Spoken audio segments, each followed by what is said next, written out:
제명으로 결정이 되었습니다. 말로 당의 위신을 훼손시켰다. 훨씬 더 막말은 홍준표 대표가 하고 있었습니다. 저를 주모라고 하기도 했었고요. 최고위원 회의 안에서 여자는 조용히 앉아서 밤에만 쓴다고도 이야기를 했었습니다. 예, 자유한국당이 끝내 류여해 최고위원을 제명했습니다. 류 최고위원의 돌출 행동이나 허위사실 유포가 심각한 해당 행위다. 이게 이유인데요. 징계에는 4단계가 있는데 이게 과연 최고 단계인 제명까지 나오겠느냐. 정가에서는 설마 했었습니다만 막상 뚜껑을 열어보니까 최고 수위의 제명이 된 겁니다. 류 최고위원은 어제 윤리위 직후에요. 한국당은 죽었다. 이렇게 심경을 토로했고 홍준표 대표의 성희롱 막말에 관한 상당히 심각한 폭로도 하나 했습니다. 류여의 자유한국당 전 최고위원 직접 만나보죠. 류 전 최고위원님 안녕하세요. 오늘 앵커님 저한테 살살해 주세요. 정치인 유여해 아니니까요. 저 어제부로 그냥 자연인 되신 거예요? 정치인 딱지 떼신 거예요? 정치인 아니고 지금은 자연인 유여해입니다. 야, 아니 단 하루 만에 최고위원 자리에서 단 하루 만이 아니고요. 예. 거의 몇 시간 만에 우리 당은 최고 존엄이 당대표이기 때문에 우리 당은 아니네요. 지금은 제명당했으니까. 예. 최고 존엄이 있기 때문에 어제 일사천리였습니다. 뿐만이 아니라 예. 끝나고 난 뒤에 최고위원 회의가 또 바로 밤에 열리는 걸 보면서 예. 저 무슨 생각 들었는지 아세요? 무슨 생각하셨어요? 내가 정말 대단했구나. 내가 대단했구나. 그게 무슨 말씀이세요? 얼마나 눈에 가시였으면, 얼마나 빼내고 싶었으면 예. 당대표가 나서서 저렇게까지 밤늦은 시간에 저렇게 최고위원 회의를 한다? 그거 최고위원 회의 밤에 9시에 한 거 우리 딱 한 번 있었거든요. 언제? MBC 사장 사태. 한 번 있었던 그 심야 최고위원 회의를 류여해 위원 때문에 전 최고위원 때문에 열어가지고 그렇죠. 제명을 의결해버렸다. 내가 그렇게 그 대단한가? 열정이었으면 예. 정말 정부와 여당이 잘못하고 있을 때 그 결기를 보여줬으면 하는 아쉬움이 참 많이 남았었고요. 그리고 또 그에 맞물려서 당대표가 직접 또 페이스북을 쓰시더라고요. 그래서 저는 어제 정말 내가 참 고생을 많이 했다. 그 당 안에서. 더 망가지기 전에 그래도 이렇게 나온 게 정말 다행이라는 생각이 들었어요. 더 망가지기 전에 나온 게 그나마 다행. 그래서 저는 정말 우리 앵커님은 그런 마음 아시는지 모르겠지만 가끔은 정의에 불타서 또는 불의를 못 참아서 이렇게 뛰어들 때가 있거든요. 그러니까 제가 생각할 때는 법치를 지키고 싶어서 자유한국당을 지켰습니다. 저는 자유한국당에 홍 대표보다 더 먼저 있었던 사람이죠. 1월 18일 날 모두가 바른정당으로 가버리고 아무도 없을 때 그 당에서 그 당을 지키면서 지냈었거든요. 예. 그리고 자유한국당이라는 이름도 제가 만드는데 같이 앉아서 회의했던 사람인데 그 과정에서 정말 힘들게 당을 지켰더니 어느 정도 번듯해지고 나니까 갑자기 이렇게 바깥에 나갔던 사람들이 들어와서 주인 행세를 하는데 그게 참 힘들었어요. 저는 바라보는 게 힘들던 참에 그랬죠. 그러니까 더 망가지기 전에 차라리 다행이다. 전 정말 지금 아침에 자고 일어났는데요. 아주 어둡고 컴컴한 터널을 열심히 뛰어나왔는데 다 뛰어나오고 보니까 이제 살아났구나라는 느낌이 들기도 하고, 진짜요. 그리고 오늘 아침에 사실 인터뷰 안 하려고 했었습니다. 그러게 어제 약속을 하셨는데 갑자기 밤에 안 한다고 말씀을 하셨다가, 그래서 저희 좀 깜짝 놀랐어요. 왜 그러셨어요? 정말 자연인으로 돌아가고 싶어서. 정말. 이런 이야기 하는 것조차 어떤 분들은 자기가 먹던 우물에 침 뱉는다 이런 얘기도 하는데요. 갈등을 했습니다. 얘기를 하는 게 좋을까 아닐까. 그런데 가끔은 안 하는 거 침묵이 좋을 때도 있지만 때로는 바깥에서 모르시는 분들이 알아야 하니까 이야기를 하는 용기도 필요하다는 생각이 들어서 그래서 출연 결정하셨어요. 했습니다. 왜 이런 중징계가 나왔을까 하는 건데 당 윤리위에서는 이렇게 설명합니다. 돌출 행동과 허위사실 유포가 심각한 수준이다. 해당 행위를 심하게 했다. 이렇게 얘기를 하면서 이제 포항 지진을 두고 문정부에 대한 하늘의 경고다라고 한 걸 비롯해가지고 아니요. 기사 보셨으면 그거 틀렸습니다. 그래요? 그 포항 발언은 제외됐다고 합니다. 이번 윤리위 징계에서 그거 빠졌어요? 네. 그거 포함이 아니고? 그거 포함. 저도 깜짝 놀랐어요. 저는요. 이번에 예. 제가 무엇으로 징계를 받는지도 사실은 잘 모르고 들어간 거 아세요? 그러면 그거 포항지진 발언 빠지고 홍준표 대표에 대한 발언들 뭐 후한무치, 마초, 낯술꾼, 그냥 간단하게 최고존엄 이런 것만? 정리해드리겠습니다. 홍준표 대표의 존엄성에 대한 위해를 가했다는 것이 저희 죄명이었습니다. 아니 근데 그 자리에서 그렇게 읽진 않았을 거 아니에요, 윤리위원들이. 아무도 읽어주지 않아요. 저 들어갔는데 예. 이미 결정하고 저를 부른 느낌이 너무 강하게 났습니다. 그러면 어쨌든 대표에 대해서 그런 발언들을 한 것이 너무 당에 대한 해당 행위다, 모독이다라는 부분에 대해서 어떻게 생각하세요? 그렇게 따지면 어제 부대변인단이 제가 최고위원인 시간이었죠. 예. 어제 오전 11시에. 성명을 냈죠, 부대변인단이. 네, 그때 성명을 냈는데 저한테 유여해 최고위원이라고 안 하고 유여해는 이렇게 했더라고요. 소시오패스다, 뭐 정신분열 그렇죠. 수준이다 이런 얘기들이 나왔습니다. 네, 그러면 그들도 다 해당 행위죠. 아, 그렇게 된다면. 따지면 또 하나 더 있죠. 홍준표 대표가 2010년경이었죠. 안상수 대표에게 홍준표 최고위원이 열심히 덤비던 거 기억 안 나세요? 예. 그럼 그거는 본인은 해당 행위 한 거 아닌가요? 그렇게 따지면 홍준표 대표는 더 했다 이런 말씀. 그리고 또 하나는 만약에 당대표에게 최고위원이 아니라고 이야기하거나 그러는 것이 다 해당 행위면요. 아마 우리 정당 역사에 모두가 최고위원들이 다 해당 행위로 다 제명돼야 될 거예요. 아니 그 뭐 단어들을 좀 막말 같은 단어들을 써서 돌출 행동을 했고 품위도 훼손시켰다 이렇게 얘기를 하는 건데요. 그냥 단순한 반대가 아니라. 당대표는 모두 바퀴벌레, 암. 표현이 더 셌죠. 나중에 연탄가스, 그 다음에 저한테 주모라고 했는데 우리 앵커님 여성이신데 주모라는 얘기가 듣기 좋은 노래 같으세요? 자, 그러잖아도 어제 제명이 결정된 직후에 기자들 앞에서 류호의 최고위원이 이런 얘기를 하셨어요. 네. 홍준표 대표에 대한 아주 중대한 성희롱 발언 하나를 폭로하셨는데 하나만 한 거죠. 네. 밤에만 쓰는 게 여자 용도다. 여자의 용도는 밤에만 쓰는 거다. 이런 얘기를 홍 대표가 한 적이 있다라고 폭로하셨어요? 제가 했다라고 하니까 갑자기 또 홍위병들이 나타나서 최고위원 회의에서 그런 말을 한 적 없다라고 또 하더라고요. 홍 대표도 그런 말 한 적 없다고 얘기하면서 거짓말하는 사람의 말을 뭘 듣느냐, 이걸 뭘 보도하느냐라는 그렇죠. 얘기까지 했거든요. 네, 홍 대표가 페이스북에 썼는데 제가 바로 페이스북에 썼습니다. 그 이야기는 날짜도 제가 대충 나중에 이야기를 할 수 있는데요. 그 이야기는 바로 제가 적반하장이라는 방송을 살려달라고 이야기를 하러 대표실에 독대하러 들어갔을 때 저한테 했던 이야기입니다. 팟캐스트 적반하장 말씀하시는 거예요? 네, 그 방송을 제가 열심히 만들어서 정말 잘 살려놨었는데 최고위원이 되고 난 뒤에 저를 아주 정말 그 당시부터 저를 참수하고 싶어 하던 사람들이 그 방송을 뺏었죠. 뺏어서 다른 사람들이 그 방송을 가져갔죠. 그래서 살려달라고 이 얘기하러 들어간 자리에서 그런 말씀을 홍준표 대표가 하셨다고요. 여자는 밤에만 쓰는 용도다. 그러니까 저한테 제가 그때 울면서 이야기를 했어요. 이 방송 이렇게 좀 하지 말고 좀 지켜달라고, 이것만 지켜달라고 애원을 했었습니다. 애당심이었죠. 그 당시에 무슨 애당심이 그렇게 많았는지. 그랬더니 그 자리에서 울면서 이렇게 정치 이따위로 하려고 하지 말라 그러더라고요.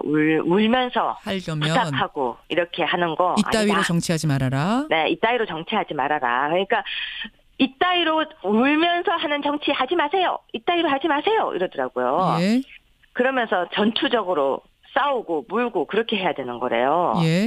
그러면서 여자는 밤에만 쓰는 거라고. 아니 이게 성희롱 발언치고도 워낙 충격적이기 때문에 사실관계를 좀 분명히 짚고 가야 되거든요. 그러니까 이거 녹취록이라든지 어떤 근거가 있습니까? 다들 그 이야기를 하는 거예요. 녹취록이 있냐고. 그런데 피해를 당한 여성에게 녹취록이 있느냐 증거가 있느냐 이렇게 이야기하면 여성들이 제일 억울해합니다. 지금 이제 뭐 여성의 차원이 아닌 지금 이건 정치인으로서 제가 인터뷰를 드리는 거기 때문에 증거가 있는가를 묻지 않을 수 없네요. 대화 도중에 누가 녹음을 하겠습니까? 저는 그렇게 치밀한 정치인이 아닙니다. 대표 만나러 들어가면서 핸드폰에 녹음기 켜고 들어갈 정도로 그렇게 치밀했으면 좋았겠죠. 아니 어제는 또 녹취록이 있다는 그 뉘앙스의 아닙니다. 말도 하셨길래. 아닙니다. 녹취가 혼돈된 것 같은데 다른 내용의 녹취지 이 내용 아닙니다. 이건 구분 정확하게 해야 될 것 같아요. 그건 녹취록을 가지고 있지 않고. 기사가 엉망으로 지금 섞여 나가고 있거든요. 그럼 다른 녹취를 가지고 있다는 얘기는 다른 것도 또 폭로하실 내용이 있단 말씀이세요? 지금 저는 다른 부분에 여러 가지가 있는데 특히 이번에 당무감사라든지 또는 그 전에 시당위원장 부분에서도 굉장히 여러 가지 오만과 독선적으로 처리한 부분이 있습니다. 여러 가지 녹취를 가지고 있습니다. 그런데 시점은 제가 그거는 정말 신중하게 판단해서 터뜨리려고 생각을 하고 있습니다. 시점은 보고 그리고 있다. 성희롱 부분 발언에 대해서는 예. 녹취록을 제가 가지고 있을 정도로 치밀하지 못했고 그 너무나 순간적으로 저한테 하신 이야기라서 예. 충격을 받고 제가 대응을 못했던 것은 진짜 제 불찰입니다. 그럼 주변에 뭐 증인이라든지 나와서 바로 그걸 얘기한 걸 들은 분이라든지 뭐라도 좀 있어야지. 안 그러면은 이거 반대로 저 명예훼손 당하실 수도 있는 건데요. 소송 당하실 수도 명예훼손 있는. 당하지 못합니다. 왜냐하면 진술을 대질신문을 하겠죠. 대질신문을 하게 되면은 예. 아마 여러 가지 이야기가 나오겠죠. 100% 맞는 말씀이란 얘기죠. 그러니까 이거 들은 거. 제가 지금 그 이야기를 가지고 장난칠 정도로 한가하지 않습니다. 알겠습니다. 네. 이 얘기는 이 정도까지 하고요. 제명 결정 그대로 받아들이시는 겁니까? 아니면 뭐 법적 다툼 가시는 겁니까? 그 부분은 오늘 토크 콘서트에서 제가 밝힐 것입니다. 미리 좀 밝히시면 안 돼요. 이미 결정은 하셨을 텐데. 혹시 그거 알고 계십니까? 저한테 지난주에 예. 회의장에 못 들어가도록 물리적인 다툼이 있었던 거 혹시 알고 계십니까? 그렇군요. 예. 네. 그 부분부터 시작해서 부대변인단의 성명 발표까지 그리고 홍 대표의 여러 가지 발언들 예. 여러 가지 부분이 법적 다툼이 있을 수밖에 없는 있을 부분이라고 수밖에 없다. 먼저 얘기 드리겠습니다. 알겠습니다. 5년 후까지는 복당이 불가능한데 5년 후에 재입당할 생각도 있으십니까? 제가 이 얘기하면 막말이라고 하려고 하죠. 아니요. 무슨 말씀하시려고요? 5년 뒤에 자유한국당이 남아있을까요? 당이 사라질 거라고 보세요? 저는 그 안에서 제가 가장 많은 딜레마를 느꼈던 것이 그겁니다. 혁신을 하겠다라고 생각하는데 결국은 혁신이 아니라 예. 기득권을 찾기 위한 그들의 노름이었고 혁신을 한다고 하는 제가 생각하는 혁신과 너무 다른 모습에서 예. 많은 갈등과 실망을 했었죠. 지금 이렇게 또 공천부터 시작해서 말만 혁신을 한다면 과연 보수들이 그 모습을 인정할 수 있을까라는 생각이 전 듭니다. 알겠습니다. 여기까지 말씀 듣겠습니다. 류여혜 씨라고 해야 되나요? 이제 어떻게 해야 되는 겁니까? 앵커님, 교수 인사말 마지막 제가 할게요. 하세요. 예, 하세요. 네, 그동안 정말 죄송했었습니다. 짧게. 유여혜 박사라고 해도 좋고요. 교수라도 해도 좋고요. 또 그냥 유여혜라고 해도 좋습니다. 그냥 아름다운 모습으로 계속 살아가겠습니다. 고맙습니다. 듣겠습니다. 고맙습니다. 전 정말 지금 아침에 자고 일어났는데요. 예. 아주 어둡고 컴컴한 터널을 열심히 뛰어나왔는데 예. 다 뛰어나오고 보니까 이제 살아났구나라는 느낌이 들기도 하고, 진짜요. 그리고 오늘 아침에 사실 인터뷰 안 하려고 했었습니다. 그러게 어제 약속을 하셨는데 갑자기 밤에 안 한다고 말씀을 하셨다가 그래서 네. 저희 좀 깜짝 놀랐어요. 왜 그러셨어요? 정말 자연인으로 돌아가고 싶어서. 정말 이런 이야기 하는 술술 털고 것조차 싶어서. 어떤 분들은 자기가 먹던 우물에 침 뱉는다 이런 얘기도 하는데요. 예. 갈등을 했습니다. 얘기를 하는 게 좋을까 아닐까.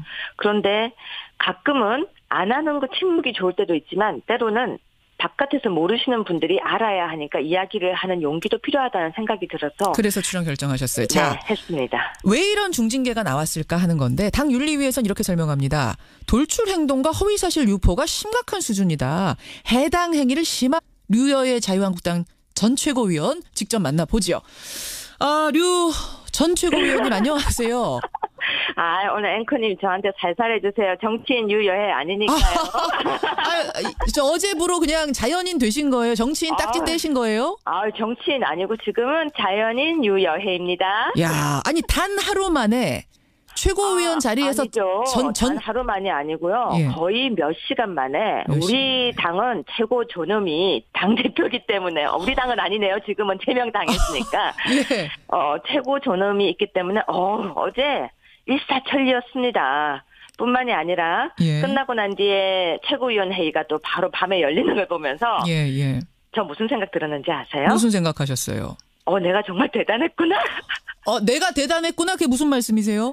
얼마나 눈에 가시였으면 얼마나 빼내고 싶었으면 예. 당대표가 나서서 저렇게까지 밤늦은 시간에 저렇게 최고위원 회의를 한다? 그거 최고위원 회의 밤에 9시에 한 거 우리 딱 한 번 있었거든요. 언제? MBC 사장 사태. 한 번 있었던 그 심야 최고위원 회의를 류여의 네. 위원 때문에 전 최고위원 때문에 열어가지고 그렇죠. 제명을 의결해버렸다. 내가 네, 그렇게 그 대단한가? 열정이었으면 예. 정말 정부와 여당이 잘못하고 있을 때 그 결기를 보여줬으면 하는 아쉬움이 참 많이 남았었고요. 그리고 또 그에 맞물려서 당대표가 직접 또 페이스북을 쓰시더라고요. 그래서 저는 어제, 예. 야, 정말 내가 참 고생을 많이 했다. 그 당 안에서. 그런 생각. 더 망가지기 전에 그래도 이렇게 나온 게 정말 다행이라는 생각이 아, 제명으로 결정이 되었습니다. 말로 당의 위신을 훼손시켰다. 훨씬 더 막말은 홍준표 대표가 하고 있었습니다. 저를 주모라고 하기도 했었고요. 최고위원 회의 안에서 여자는 조용히 앉아서 밤에만 쓴다고도 이야기를 했었습니다. 예, 자유한국당이 끝내 류여해 최고위원을 제명했습니다. 류 최고위원의 돌출 행동이나 허위사실 유포가 심각한 해당 행위다. 이게 이유인데요. 징계에는 4단계가 있는데 이게 과연 최고 단계인 제명까지 나오겠느냐. 정가에서는 설마 했었습니다만 막상 뚜껑을 열어보니까 최고 수위의 제명이 된 겁니다. 류 최고위원은 어제 윤리위 직후에요. 한국당은 죽었다. 이렇게 심경을 토로했고 홍준표 대표의 성희롱 막말에 관한 상당히 심각한 폭로도 하나 했습니다. 더 망가지기 전에 나온 게 네. 그나마 그래서 저는 예. 정말 우리 앵커님은 그런 마음 아시는지 모르겠지만 어떤 가끔은 정의에 불타서 예. 또는 불의를 못 참아서 이렇게 뛰어들 때가 있거든요. 그러니까 제가 생각할 때는 법치를 지키고 싶어서 자유한국당을 지켰습니다. 저는 자유한국당에 홍 대표보다 더 먼저 있었던 사람이죠. 1월 18일 날 모두가 바른정당으로 가버리고 아무도 없을 때 그 당에서 그 당을 지키면서 지냈었거든요. 예. 그리고 자유한국당이라는 이름도 제가 만드는데 같이 앉아서 회의했던 예, 사람인데 예. 그 과정에서 정말 힘들게 당을 지켰더니 어느 정도 번듯해지고 나니까 갑자기 이렇게 바깥에 나갔던 사람들이 들어와서 주인 행세를 하는데 그게 참 힘들었어요. 저는 바라보는 게. 바라보는 게 힘들던 참에 그랬죠. 그러니까 더 이런 망가지기 전에 차라리 다행이다.